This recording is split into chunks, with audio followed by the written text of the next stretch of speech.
शाम को 7 बजे का वक्त होता है। एक 12वीं क्लास में पढ़ने वाली लड़की ट्यूशन पढ़कर अपने घर की तरफ वापसी होती है और महज वो अपने घर से 10 या 12 मीटर की दूरी पर रह जाती है। तभी उसकी बगल में आकर एक अल्टो कार रुकती है। उसमें से 2 लोग उतरते हैं और 2 लोग उस लड़की को उसकी साइकिल से उठाते हैं और अपनी कार में बिठा लेते हैं ज़बरदस्ती करके, और उसे ले जाते हैं। रास्ते में चलती हुई कार में उसके साथ करते हैं गैंगरेप और उसके मुंह पर कपड़ा लगा लिया जाता है।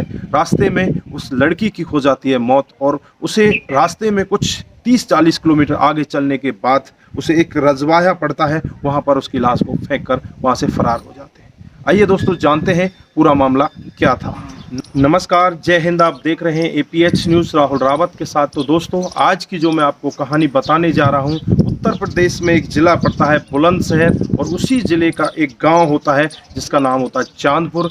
यहाँ पर एक 12वीं क्लास की लड़की अपनी ट्यूशन से पढ़कर वापस घर की तरफ आ रही होती है। समय होता है शाम को 7 बजे और ये वाक़या होता है जनवरी 2018 का। शाम को घना कोहरा पड़ा हुआ होता है। लड़की अपने घर की तरफ तो आ रही होती है लेकिन अपने घर नहीं पहुंचती और घर वाले इधर उधर देखने लगते हैं। तो जैसे ही वो आगे की तरफ बढ़ते हैं तो उन्हें उस लड़की का बैग पड़ा हुआ दिखाई देता। थोड़ी आगे बढ़ते हैं तो उसकी चप्पल पड़ी हुई दिखाई देती हैं और थोड़ी और आगे बढ़ते हैं तो उन्हें उस लड़की का मोबाइल फ़ोन भी मिल जाता है। अब तो घर वाले इतने परेशान हो जाते हैं, एकदम से वो पुलिस कंट्रोल रूम में फ़ोन करते हैं और थोड़ी ही देर बाद पुलिस वहाँ पर पहुँच जाती है। 10 ही मिनट लगते हैं, 10 मिनट में पुलिस पहुँच जाती है और पुलिस अज्ञात लोगों के खिलाफ मामला दर्ज कर लेती है और चारों तरफ खबर फैला दी जाती है कि 12वीं क्लास में पढ़ने वाली लड़की का अपहरण हो चुका है।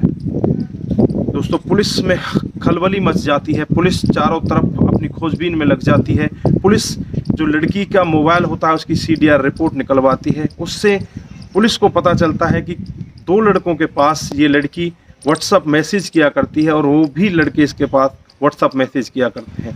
पहले उन 2 लड़कों को गिरफ्तार कर लिया जाता है, 2 के बाद और 4 लोगों को, 4 के बाद संख्या ऐसे ही बढ़ती रहती है। कुल मिलाकर 25 लड़कों को गिरफ्तार कर लिया जाता है। धीरे समय बीतता रहता है। 2 जनवरी बीत जाती है पूरी रात, 3 जनवरी बीत जाती है, 4 जनवरी बीत जाती है, लेकिन पुलिस को कोई सुराग नहीं मिलता। इधर घर वाले भी बहुत ज़्यादा परेशान होते हैं। धीरे धीरे समय बीतता रहता है और 4 दिन के बाद 6 जनवरी आती है।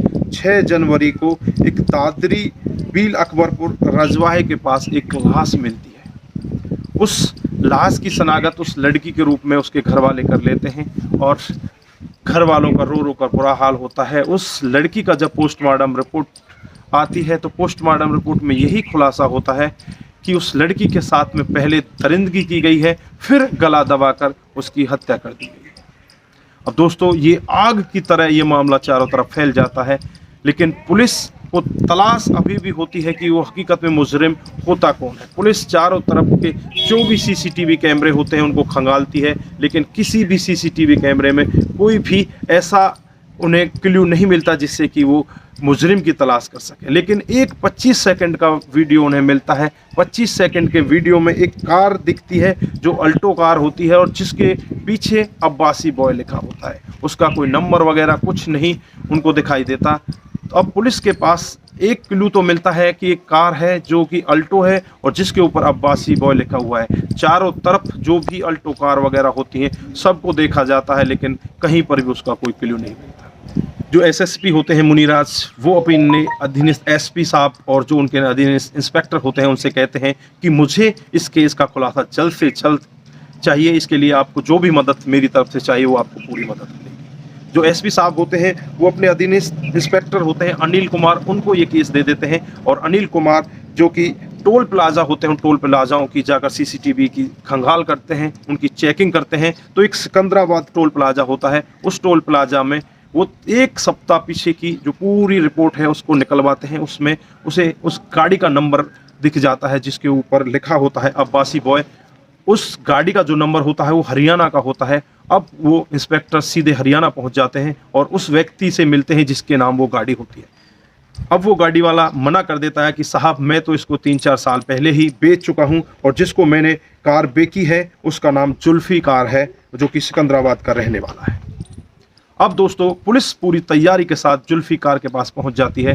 तो जुल्फिकार को गिरफ्तार कर लिया जाता है और गिरफ्तार करके उससे पूछताछ की जाती है। तो जुल्फिकार पहले तो कुछ नहीं बताता और वो एक आग्रह और पुलिस वालों से करता है कि साहब मेरे पास 3 करोड़ रुपए हैं, अगर आप चाहो तो मेरा नाम इसमें से निकाल सकते हो। पहले ही 2 आरोपी इसमें अपना कबूलनामा दे चुके हैं, उन पर ही आप इस केस को मंड दो। मेरे अकाउंट में 3 करोड़ रुपए हैं, आप पूरे के पूरे 3 करोड़ ले लो, लेकिन मेरे को छोड़ दो।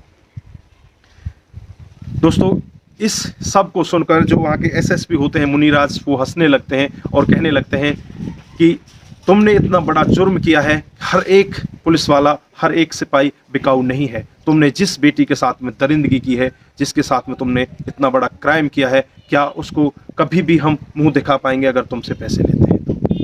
दोस्तों, उससे गिरफ्तार कर लिया जाता है और वो बताता है कि मैं और मेरा दोस्त जिसका नाम होता है इसराइल और तीसरा दोस्त जिसका नाम होता है दिलशाद, तीनों 1 जनवरी से ही किसी ऐसे ही शिकार की तलाश में थे। हम तीनों को पैसे की कोई कमी नहीं, क्योंकि मेरे अकाउंट में 3 करोड़ रुपए हैं, मेरे बाप की ज़मीन बिकी है, उस ज़मीन से काफ़ी सारा पैसा आया है, जिसकी वजह से पैसे की कोई कमी नहीं है। नए साल पर हम मौज मस्ती करना चाहते थे, किसी नई लड़की को ले जाकर उसके साथ में मौज मस्ती करना चाहते थे। 1 जनवरी को तो हमें कोई मिला नहीं। 2 जनवरी को जैसे ही हम पुर के पास से निकल कर हम जा रहे थे तो ये लड़की हमें वहाँ पर दिख जाती है और इसे हम अपनी कार में बिठा लेते हैं।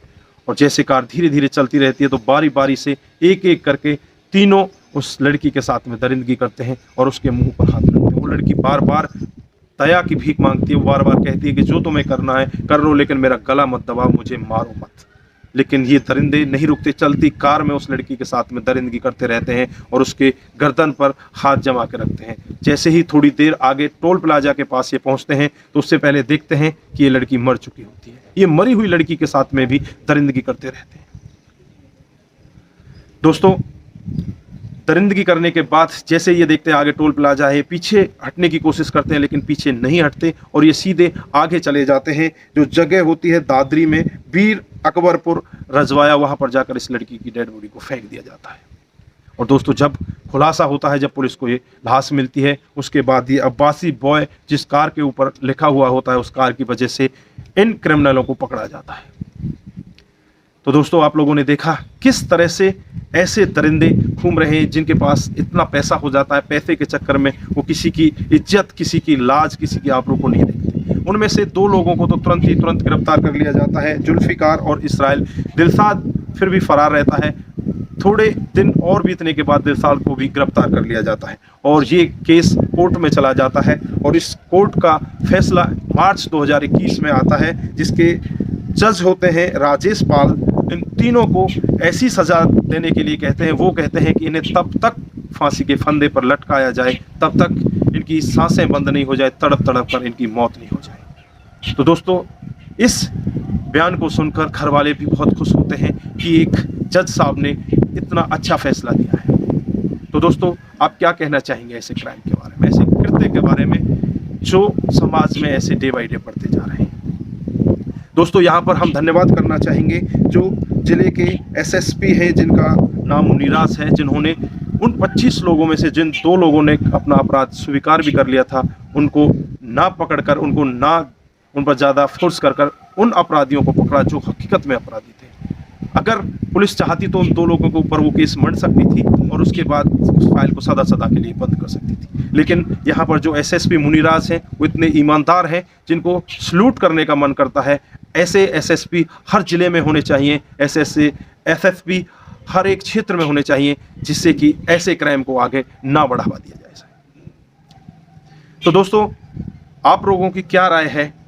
आप क्या कहना चाहते हैं इस क्राइम के बारे में और इस कहानी के बारे में? दोस्तों, इस कहानी को सुनाने का हमारा उद्देश्य किसी को बरगलाना, किसी को बहकाना या किसी पर भी किसी प्रकार का दबाव बनाना नहीं है। बस हमारा उद्देश्य यही है कि आप लोग जागरूक हों और ऐसे क्राइम को अपने आसपास ना घटने दें। जो क्रिमिनल हैं, क्राइम कर जाते हैं, वो ये ना समझें कि हमारे जो कानून है वो मर चुका है। हमारे कानून में ऐसे भी ईमानदार लोग बैठे हुए हैं जो आप ज़मीन के अंदर भी छुप जाओगे, वहाँ से भी उखाड़ कर ले आएंगे। तो दोस्तों, आज के लिए बस इतना ही। फिर मिलते हैं किसी नए मोड़ के साथ। तब तक के लिए आप अपना ख्याल रखें, अपने परिवार का ख्याल रखें, सतर्क रहें, सावधान रहें। नमस्कार, जय हिंद, जय भारत।